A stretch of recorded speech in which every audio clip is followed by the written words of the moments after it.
بسم الله الرحمن الرحيم.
الحمد لله رب العالمين،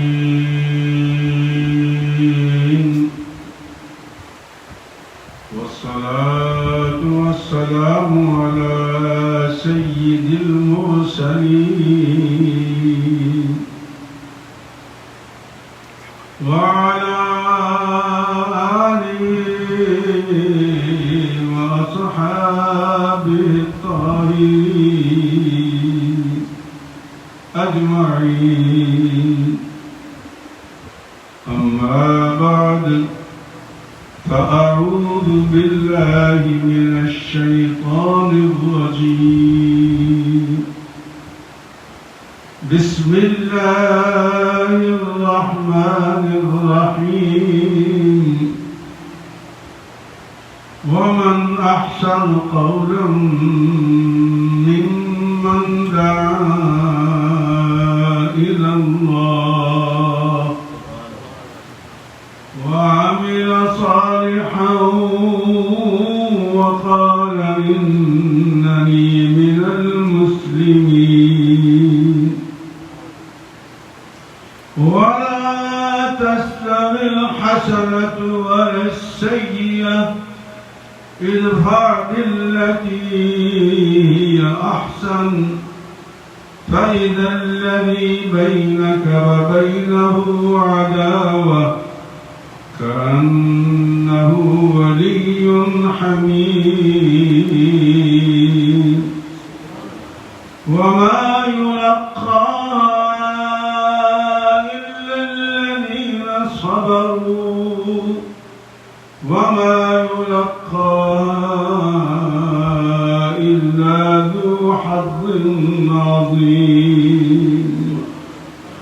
صدق الله مولانا العظيم، وبلغنا رسوله النبي الكريم الأمين، ونحن على ذلك لمن الشاهدين والشاكرين، والحمد لله رب العالمين.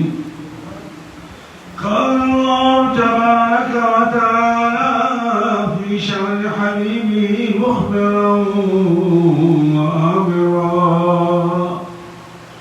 بسم الله الرحمن الرحيم. إن الله وملائكته يصلون على النبي، يا أيها الذين آمنوا صلوا عليه وسلموا تسليما. اللهم صل على سيدنا ومولانا محمد وعلى آل سيدنا ومولانا محمد وبارك وسلم. الصلاة والسلام عليك يا سيدي يا رسول الله، وعلى آلك وصحابك يا حبيب الله.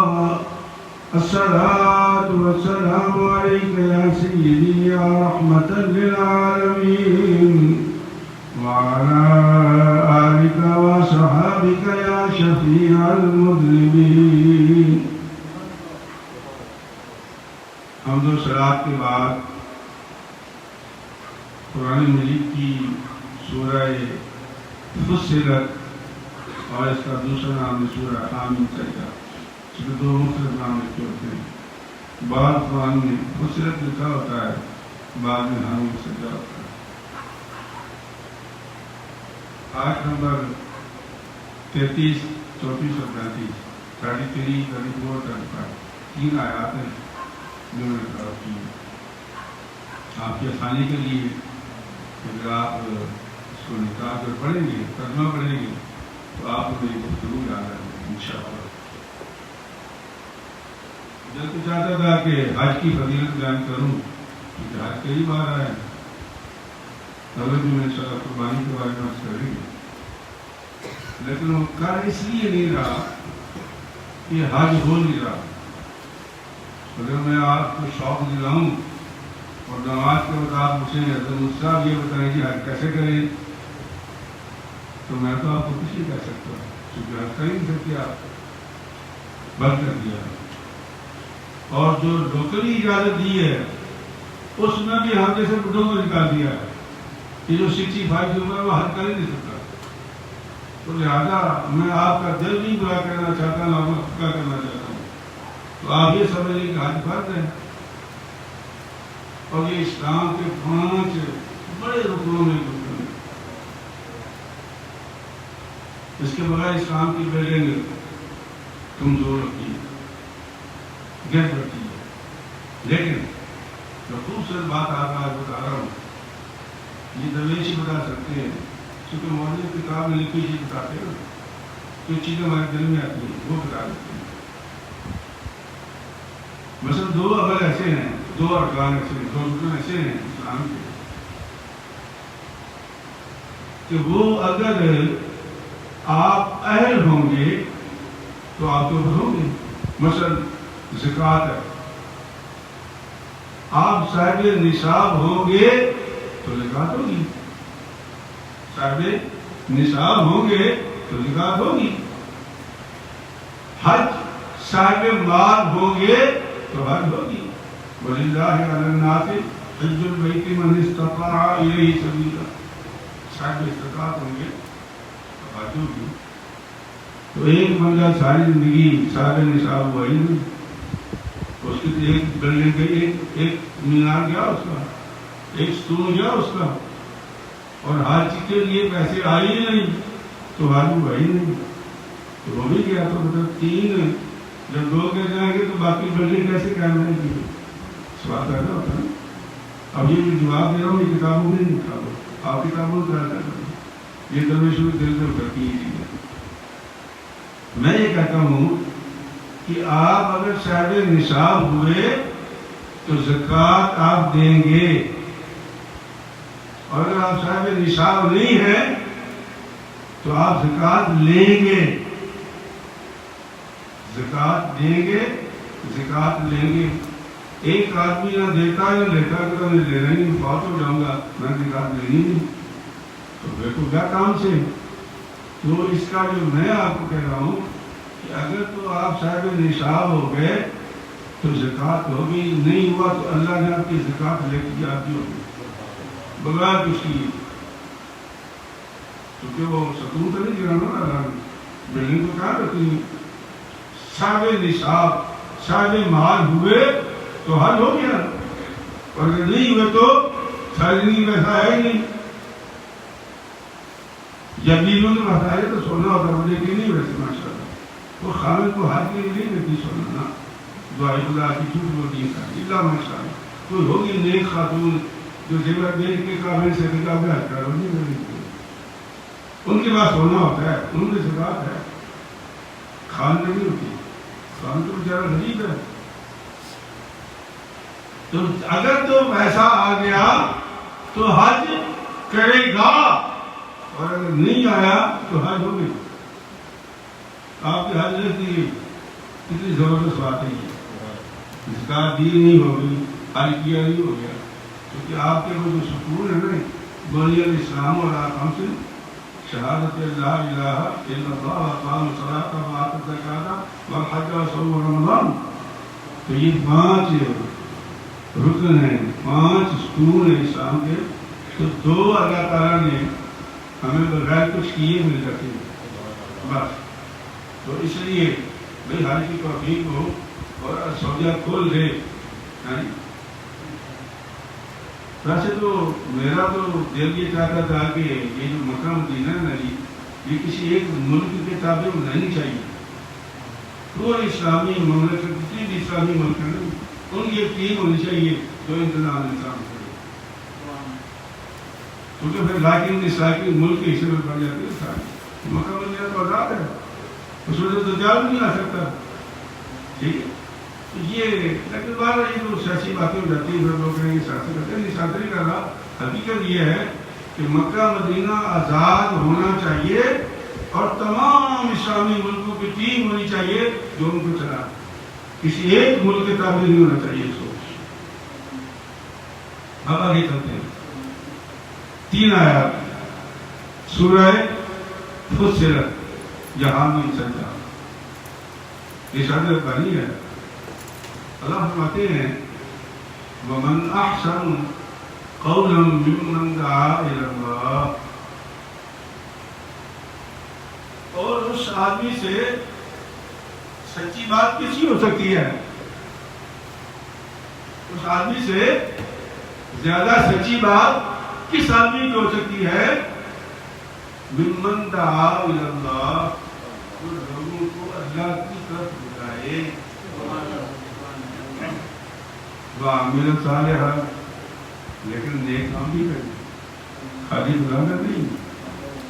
جس آج ہم سوشل میڈیا پہ کرتے ہیں جمعہ مبارک جمعہ مبارک جمعہ مبارک، آپ خون دیکھا کون بھرا ہوا ہے جمعہ مبارک جمعہ مبارک، تو میں نے کیا لکھا آج کی پوسٹ میں نے رہا بھائی ان لوگوں کو مبارک ہو جو جمعہ پڑھیں گے، جمعہ نہیں پڑھتے ان کو کوئی مبارک نہیں، میرے کیا بن جائے۔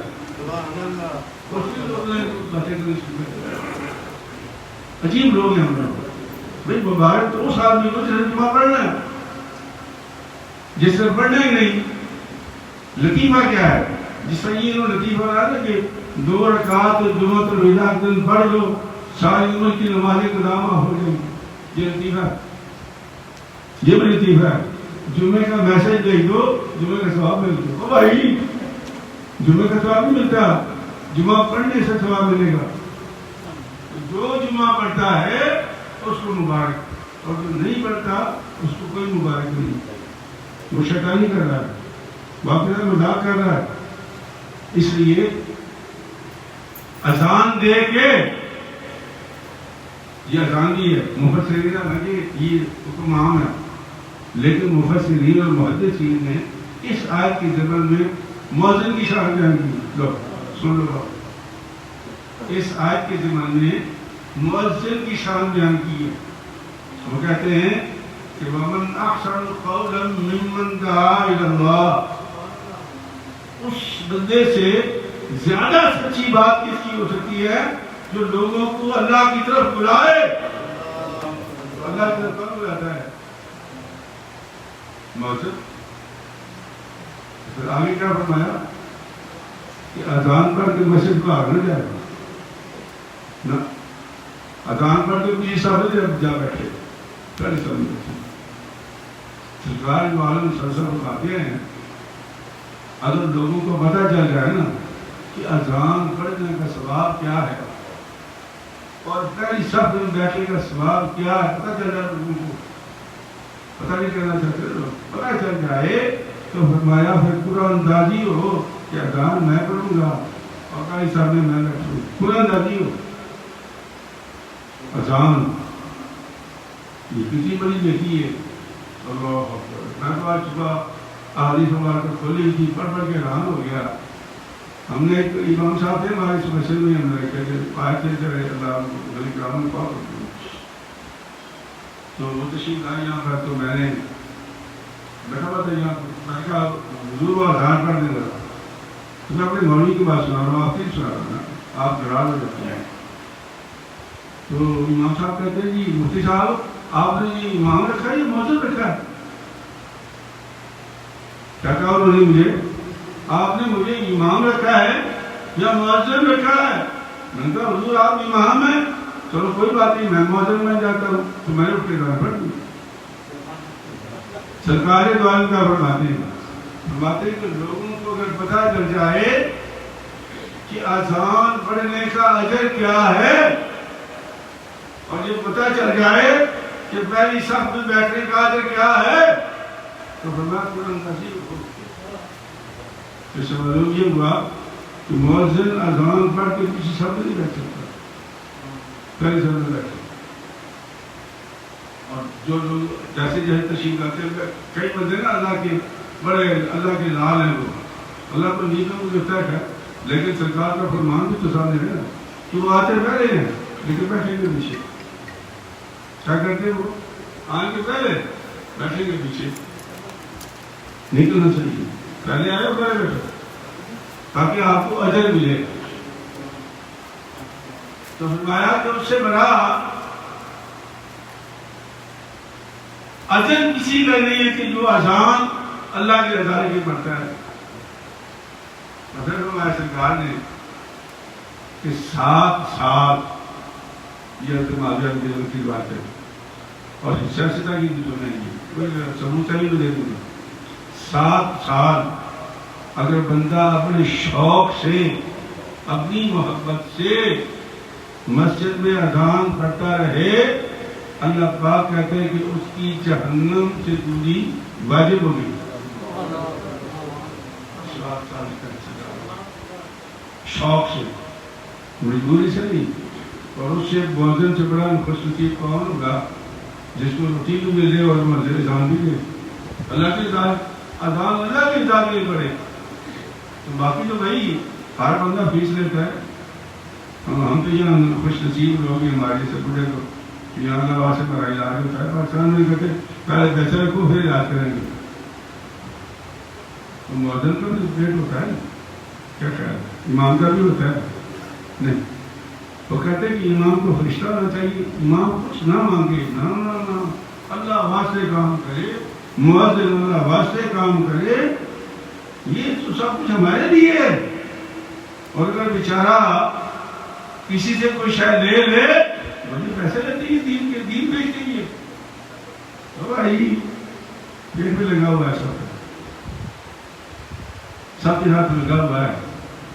اپنے پیٹ کا خیال رکھتے ہو تو امام کے پیٹ کا بھی خیال رکھو، وہ بھی انسان ہے. ہمیں کتنے لوگ ہیں، میں میرے سماعت کہ جو آتے ہوئے ایک ہوٹل سے روٹی پکڑ لیتے ہیں کہ یار امام صاحب کو جل کے کھلاتے ہیں. کبھی سوچا ہے ہم نے یہ سوچا؟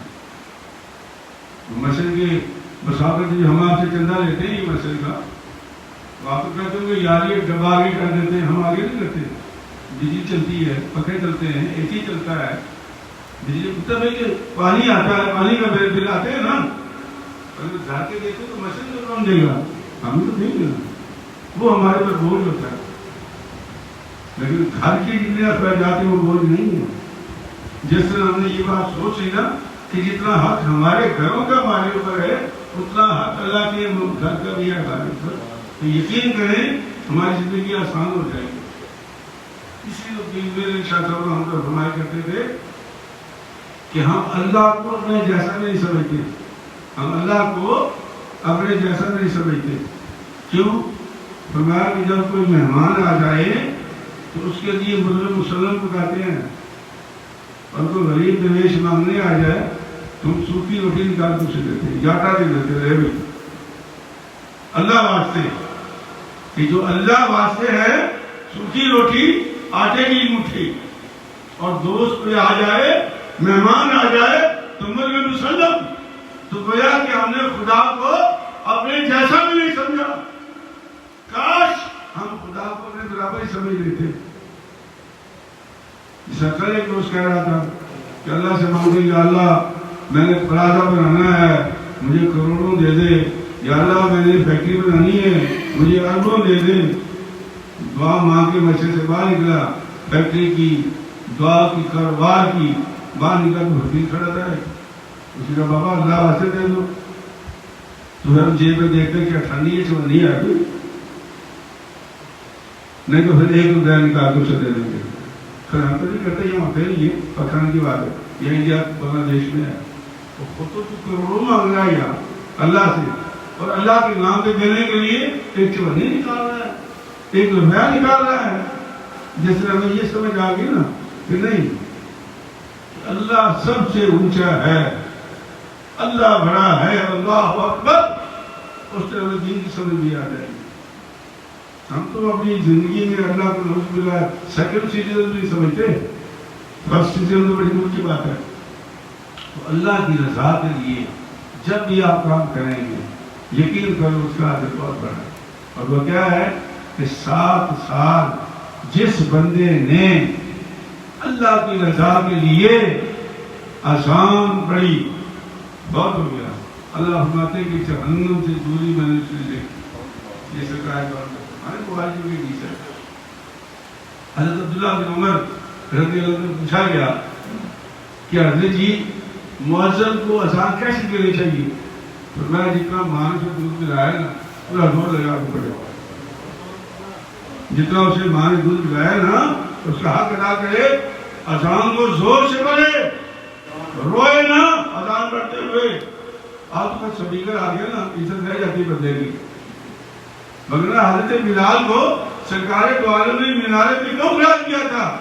ان کی آواز بلند تھی, اور جہاں تک آواز آئے گی فرمایا جنوں انس گواہی دیں گے کہ یا اللہ یہ ہے وہ بندہ جو دنیا میں تیرا نام پکارا کرتا تھا.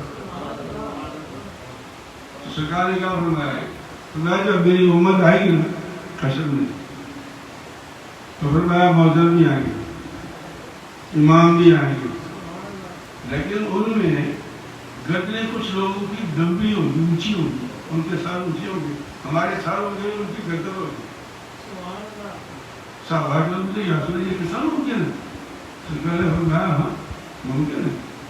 فرمایا کہ جو بندہ دنیا میں اللہ کی رضا کے لیے اللہ کا نام بلند کرتا تھا, آج قیامت میں اللہ نے اس کی گردن بلند کر دی. کیوں جی ہم سے لوگ بیٹھے ہوئے نا, ہم سے ہم تو خیر بہت اچھے لوگ ہیں, اللہ ہم سب کو اچھا کرے. اگر کسی سے کہہ دے نا دھان پڑھ دو تو ساجی ماں دیکھ پڑھی نہیں ہو ہی. اذان پڑھنا کون سا مشکل کام ہے؟ جیسی آتی پڑھ دو, جیسی آتی ہے پڑھ دو. کیوں؟ مؤذنوں میں نام تو لکھوا دو, مؤذنوں میں نام تو آ جائے ہمارا. تو فرمایا حضرت فاروق اعظم سے کسی نے پوچھا کہ حضرت جی آپ کتنے زبردست خلیفہ ہیں, کہ آپ بلے بلے بلے دنیا ڈرتی ہے آپ سے.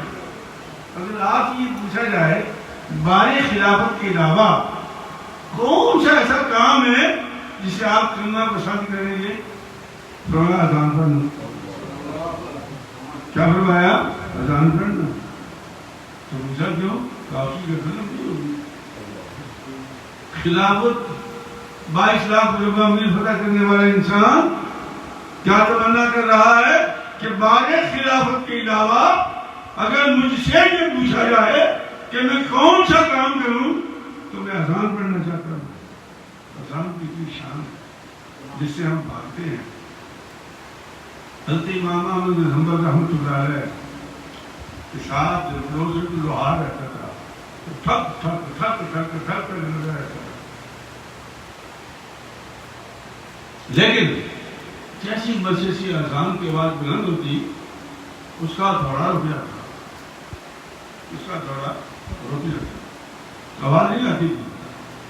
تو حضرت امام احمد فرماتے ہیں کہ مجھے پتہ چل جاتا کہ اب یہ لوہار نے جو تھوڑا روک لیا ہے اور یہ یقیناً مصر میں گیا ہوگا, یہ یقیناً مصر میں گیا ہوگا, کیونکہ تھوڑے کے بعد نہیں آتی. اللہ کی شان دیکھیں, وہ بہت ہو گیا لوہار جو تھا وہ بہت ہو گیا. کسی امام احمد بن حنبل کے شاگرد نے تو خواب میں دیکھا تو وہ بڑا خوش تھا. پوچھا کیا ہوا؟ کہا مجھے جنت میں امام احمد بن حنبل کا پڑوس مل گیا ہے. ہے نہ تم عالم ہو، نہ تم فاضل ہو، نہ تم استاد تھے، نہ تم محدث تھے، یہ مرتبہ تمہیں کیسے مل گیا؟ اس نے کہا کہ جب اذان کی آواز آتی تھی نا، اذان کی اللہ اکبر کی آواز آتی، میرا تھوڑا جہاں ہوتا تھا میں رک دیتا تھا اور چیز ہمیں سے کہتا ہے اللہ کا کام پھر اپنا کام. بس اللہ پاک کو میری شاید یہ ادا پسند آئی ہوئی تو اللہ کریم نے مجھے دنیا میں بھی امام احمد بن حنبل کا پڑوس عطا کیا تھا، جنت میں بھی اس کا پڑوس عطا کر دیا. اندازہ کریں آپ، یہ معمولی چیز ہے. آپ نے بڑی حکایتیں سنی ہوگی زبیدہ کی، جو ہارون رشید کی بیوی تھی، نہر زبیدہ. یہ حضرت صاحب دیکھ کے آتے ہیں 30 صدی ہجری میں، تقریباً 216 یا 202 صدی ہجری میں سے بنوائی تھی، اور یہ 15ویں صدی ہے، 300 سال ہو گئے. وہ نہر کے آثار آج بھی باقی ہیں. ہم جاتے ہیں جب بھی حج میں تو سارے وہ دیکھتے ہیں وہ نہر چل رہی ہے. یہ زبیدہ نے بنوائی تھی. اس زمانے میں لاکھوں دینار خرچ کیے تھے. اچھی نیک عورت تھی، اللہ تعالیٰ سے زندگی میں اور اچھا مقام دے. تو جب انجینئر نے خرچہ ہو دیا، کیا نام ہے، حساب لے کے دیا نا، لاکھوں سے دینار، تو آپ اس وقت دریا دلا کے کنارے کھڑی تھی، تو آپ نے اٹھا کے پورا دفتر دریا میں کر دیا. تو اس کے جو خاتون کی ساتھ خادموں سے کہا ماں جی یہ کیا کیا آپ نے، یہ تو حساب ہے پورا نہر کا، انجینئر نے دیا ہے. کہا کہ ہاں مجھے پتا ہے، میں نے اس لیے پھینک دیا ہے یا اللہ آج میں اس کا حساب لیتی، کل کو تو میرا حساب نہ لے. وہ نہر بتاتا ہے بہت ہو گئی، بڑی نے بھی کام کی. کہتے کہ 200 حافظات اس کے گھر میں ہوتی تھی جو روٹین کے ساتھ تلاوت کرتی تھی. کوئی لمحہ گھر میں ایسا نہیں ہوتا تھا جس میں تلاوت بند ہو جائے. وہی ٹیم تھی، ایک آتی ہے دوسری شروع کر دیتی. 200 حافظات یہ مرض بہتر گھر میں رکھی ہوئی. تو بات ہو گئی تو کسی خاتون نے ان کو خواب میں دیکھا کہ وہ جنت میں ٹہل رہی ہیں. تو ان کا کہ مائی جی آپ کو تو بڑا اجر ملا ہوگا، آپ نے تو حاجی کی نہر بنائی، آپ نے تو فلاں نیکی کام کیا، فلاں کی. ان کا کہ سارے کام میرے نیکی کے میرے درجوں کو بلند کرتے رہے لیکن بخشش نہیں ہوئی. بلند کرتے رہے، بخشش نہیں ہوئی. تو بخشش کب ہوئی تھی؟ اذان کا احترام کرنے میں.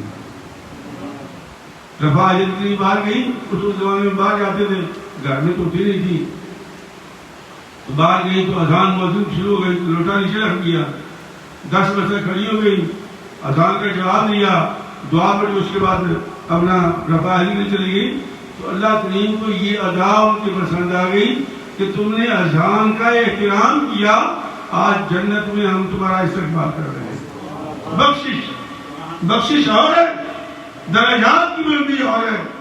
تو اذان اتنی بڑی نعمت ہے کہ اللہ تبارک و تعالیٰ فرماتے ہیں کہ جب قیامت کا دن ہوگا نا تبش ہوگی بڑی. یہ سورج ابھی بتا رہے تھے، میرا بیٹا سیاٹل میں ہوتا ہے، تب وہ کیونکہ یہاں پر کبھی گرمی پڑتی نہیں ہے تو ہمارے گھروں میں اے سی بھی نہیں تھے، تو اب 49 ڈگری پہ چلا گیا ہے. پاکستان میں 44 ہوتا ہے، 42 ہوتا ہے. یہاں بندے بھاگ گئے بنکوور میں، اور یہ سارے سیاٹل عجیب گرمی کی لہر آئی ہے.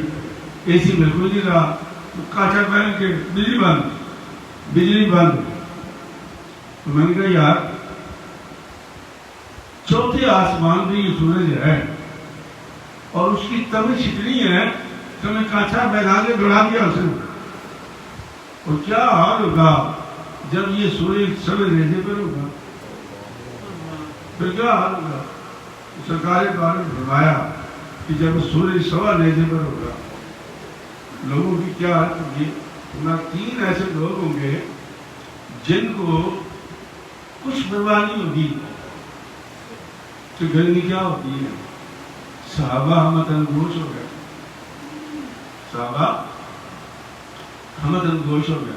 آتی رسولہ وہ کیسے؟ فرمایا وہ ایسے کہ جو غلام نوکر ہو اللہ کا کام بھی کرے اور مالک کا کام بھی پورا کرے، اللہ کا کام بھی کرے مالک کا کام بھی کرے۔ یہ خاص طور پر پاکستان کے لیے یہ دفتر میں کام کرتے ہیں، کیونکہ میں خود دفتر میں رہا ہوں، کام کیا ہے، مجھے پتا ہے کہ دفتر میں ہم کیا کرتے تھے۔ اللہ مجھے معاف کرے، اللہ سب کو معاف کرے۔ ہم کام نہیں کرتے، دفتر میں دفتر کا کام نہیں کرتے۔ ہمارے ملک کے پیچھے رہنے کی وجہ کیا ہے کہ ہم کام نہیں کرتے۔ حقوق کی انجمنیں ہیں، انجمن حقوق کے بغیچاں، انجمن حقوق کے کارکاں، انجمن حقوق کے افسراں، حقوق حقوق حقوق فرائض کی کوئی نہیں، جو فرق بھی ہے ہمارا۔ سرکار نے کیا فرمایا کہ وہ غلام، وہ نوکر جو مالک کا کام بھی پورا کرے اور اللہ کا کام بھی پورا کرے، فرمایا اس کو سوا نیزے پہ سورج کی گرمی نہیں لگے گی۔ ہمیں سوچنا چاہیے کہ جہاں بھی ہم کام کرتے ہیں وہ دفتر یہودیوں کا ہو، کسی کا بھی ہو، مجھے نمازی میں کہنے لگا ساری یہودی کا پیسہ مانگنے دے جایا کرتا، وہ بیوقوف آدمی، تمہیں جس نے کہا ہے بےایمانی بےایمانی ہوتی ہے، خواہ یہودی ہو خواہ مسلمان ہو، آپ دھوکہ نہیں کر سکتے کسی سے۔ اگر نوکر ہو تو نوکری پوری کرو، اپنے دفتر کا کام پورا کرو، پھر کیا ہوگا کہ سوا نیزے پر بھی سورج ہوگا تو تمہیں گرمی نہیں لگے گی۔ وہ غلام جو مالک کا کام بھی پورا کرے اور اللہ کا کام بھی پورا کرے، فرمایا اسے سوا نیزے پہ سورج کی گرمی نہیں لگی۔ اور دوسرا مؤذن، دوسرا کون؟ مؤذن، وہاں میرا سارے آذان پڑھ کے نماز پڑھنے والا۔ اور تیسرا فرمایا سرکار نے امام۔ کیوں؟ سرکار قول سے فرماتے ہیں کہ امام ہے وہ ضامن ہے نماز کا، پتہ ہے نا آپ کو؟ امام اگر بھول جائے گا تو ہم سب کو سجدہ صاف کرائے گا، اور ہم پیچھے کھڑے ہوئے دکان کا حساب کریں، ٹیکسی کا حساب کریں، کوئی پروگرام بنائیں، نماز کے بعد مجھے کہاں جانا ہے، کس ہوٹل میں کھانا کھانا ہے، آپ کو یہ یاد رہے کہ کون سی رکعت پڑھ رہا ہوں، کوئی فرق نہیں پڑتا۔ آپ کی نماز ہوگی، کیوں؟ امام کیوں ہوگی، اور امام کو بھول گیا تو آپ کو بھی سیدھا صاف کرائے گا۔ تو سرکار نے فرمایا امام ضامن ہے۔ کیا فرمایا سرکار نے؟ امام ضامن ہے اور مؤذن امانت دار ہے کہ اللہ کی نماز کو شام تک پہنچائیے، یہ شان امام کی۔ تو فرمایا کہ مؤذن، امام اور وہ غلام جو مالک کا کام اور اللہ کا کام بھی کرے، فرمایا کہ وہ قیامت کے دن جب سوا نیزے پر سورج ہوگا تو یہ لوگ گرمی سے محفوظ رہیں گے، ان کو گرمی نہیں لگے گی۔ اللہ اکبر، اللہ اکبر۔ تو بہرحال تو اللہ کا ارشاد فرماتا ہے اس سے بڑا اچھا آدمی کون ہوگا کہ جو اللہ کی طرف بلائے، وَعَمِلَ صَالِحًا، اور عمل بھی نیک کرے۔ لوگوں کو نہ کہے تم کرو یا تم کرو یا تم کرو، جس عام لوگ بچے کہتے یار جا کے کہہ دو کہ ابو کر دیں نہیں، تو بچہ بڑا پریشان ہوتا ہے کہ وہ خود ہی تم یہ کہہ رہا، اور کہتے یار کہ ابو کر دیں نہیں، کیا مطلب ہے؟ یہ جھوٹ ہے۔ یہ بچوں کو خود سکھاتے ہیں، اور جب وہ بڑے ہو جاتے ہیں تو پھر کہتے ہیں مفتی صاحب تمیز تو یہ جھوٹ بولتا ہے، میں سکھایا تو میں خود ہے اس کو۔ وَعَمِلَ صَالِحًا، عمل صالح، اس کے بغیر گزارا نہیں۔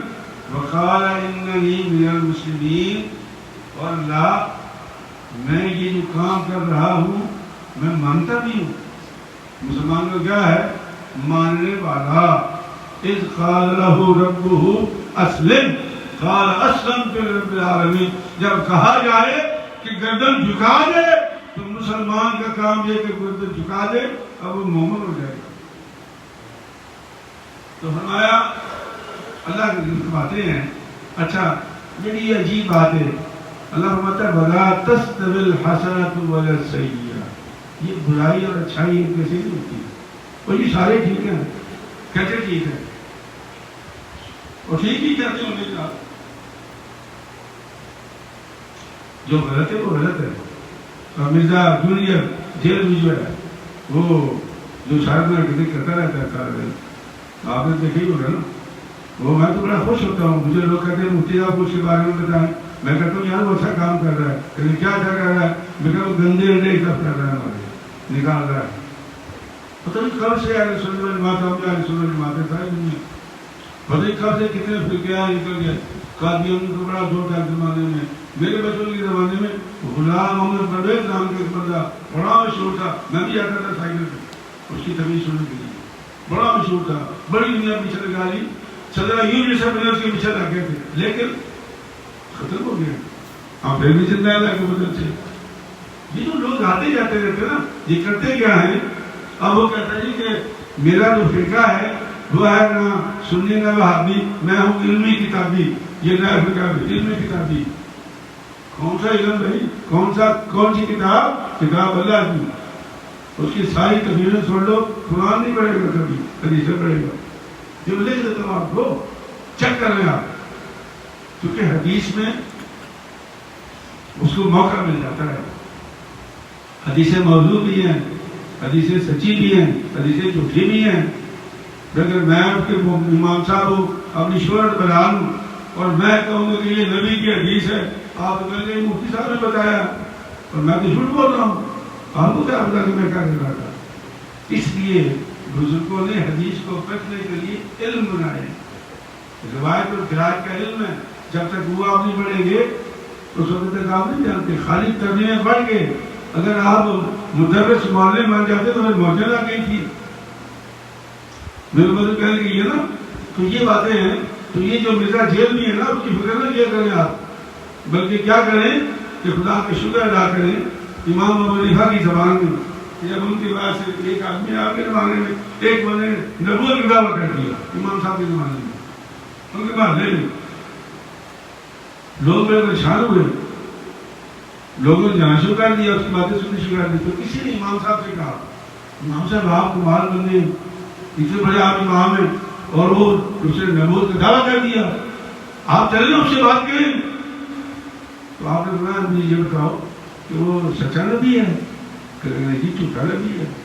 تو کہنے لگے بیوقوف آدمی تو مجھے گناہ گار کر کے مارنا چاہتا ہے. جب وہ ہے یہ جھوٹا تو جھوٹے نبی سے میں یہ کہوں کہ نبوت کی نیل دے, یہ تو کفر ہے. کرنے دو اس کو, وہ خود بخود ختم ہو جائے گا. اور وہی ہوا, خود بخود ختم ہو گیا. فکر نہ کیا کریں آپ. اور جی آپ جواب نہیں دیتے, کیوں جواب دیں آپ بھائی؟ ہمیں ضرورت نہیں جواب دینے کی. جواب وہ خود ہے. ایک زمانہ آئے گا جب آپ کو محسوس ہوگا کہ یہ لوگ غلط کرتے تھے. جو رسول اللہ نے فرمایا صلی اللہ علیہ وسلم, جو صحابہ نے فرمایا رضوان اللہ علیہ اجمعین, جو تابعین نے فرمایا رضوان اللہ علیہ اجمعین, جو تبع تابعین نے فرمایا, یہ سکے تو نبی نے بنایا نا کہ یہاں تک آؤ. امام حسن بصری تک یہ جو زیر زبر لگے ہوئے نا کونسی پہ یہ جو آپ دیکھ رہے ہیں, یہ امام حسن بصری کا کام ہے. زمانہ آزاد بن مصر کا تھا, اس میں کوئی شک نہیں. عبداللہ احمد نے دولے نے یہ شروع کیا تھا, لیکن لگانے والے کون تھے؟ امام حسن بصری. صوفی بھی تھے اور نحوی بھی تھے, مدرس بھی تھے, معلم بھی تھے اور حضرت علی کے شاگرد تھے. امام حسن بصری صوفیوں کے سردار ہیں. اب ان کی باتیں چھوڑ کر ہم اس بیوقوف کی باتیں سنیں. سوچی والی بات ہے نا کہ جس کو پتہ نہیں. اچھا وہ کریں گے کیا کہ یہ مذاق اڑائیں گے بزرگوں کا. کیا کریں گے؟ مذاق اڑائیں گے. میں ایک سن رہا تھا, کسی نے مجھے کلپ بھیجا ہے, میں آپ کبھی کبھی باتیں کرتا ہوں, آپ کو سمجھ آنی چاہیے. تو وہ حضرت ابو الحسن خرقانی کے کردے کا مذاق اڑا رہا تھا. کوئی جیل میں جو تھا, پھر کوئی کرتا جی وہ اس نے دعا کی تو وہ سلطان محمود غزنوی جو تھا وہ کامیاب ہو گیا.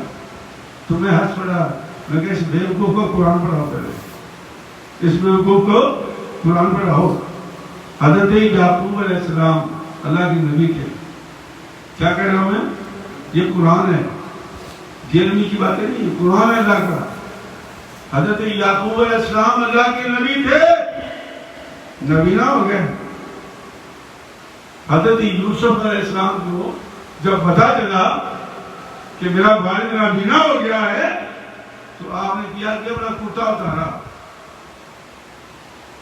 اپنا کرتا اتارا، یہ قرآن میں لکھا ہے سورہ یوسف کے اندر، صاحب مسلم نے سنایا اللہ کرتا اتارا، طے کیا اور بھائیوں کو دیا کہ لے جاؤ اور میرے باپ کی آنکھوں میں لگا دوں. کیا اتارا؟ بجاؤ میں قمیصی علی وجہ ابھی یاتی بصیرا، یہ میرا کرتا لے جاؤ میری باپ کی آنکھوں میں لگا دو، میری باپ کی آنکھیں ٹھیک ہو جائیں گی.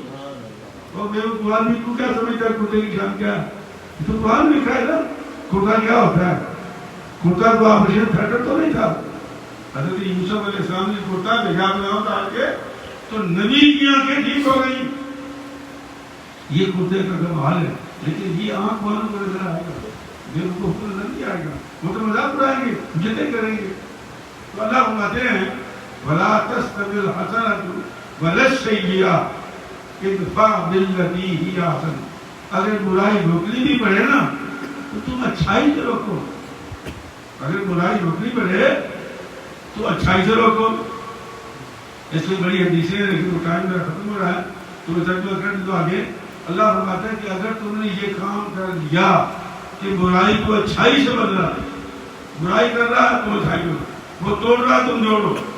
اگر تم ایسا کرو گے کہ جو توڑ رہا ہے تم جوڑو گے، جو برائی کر رہا ہے تم بھلائی کرو گے، فَإِذَا الَّذِي بَيْنَكَ وَبَيْنَهُ عَدَاوَةٌ، وہ جو دشمنی تمہارے اندر تھی نا كَأَنَّهُ وَلِيٌّ حَمِيمٌ، وہ تیرا جگری دوست بن جائے گا.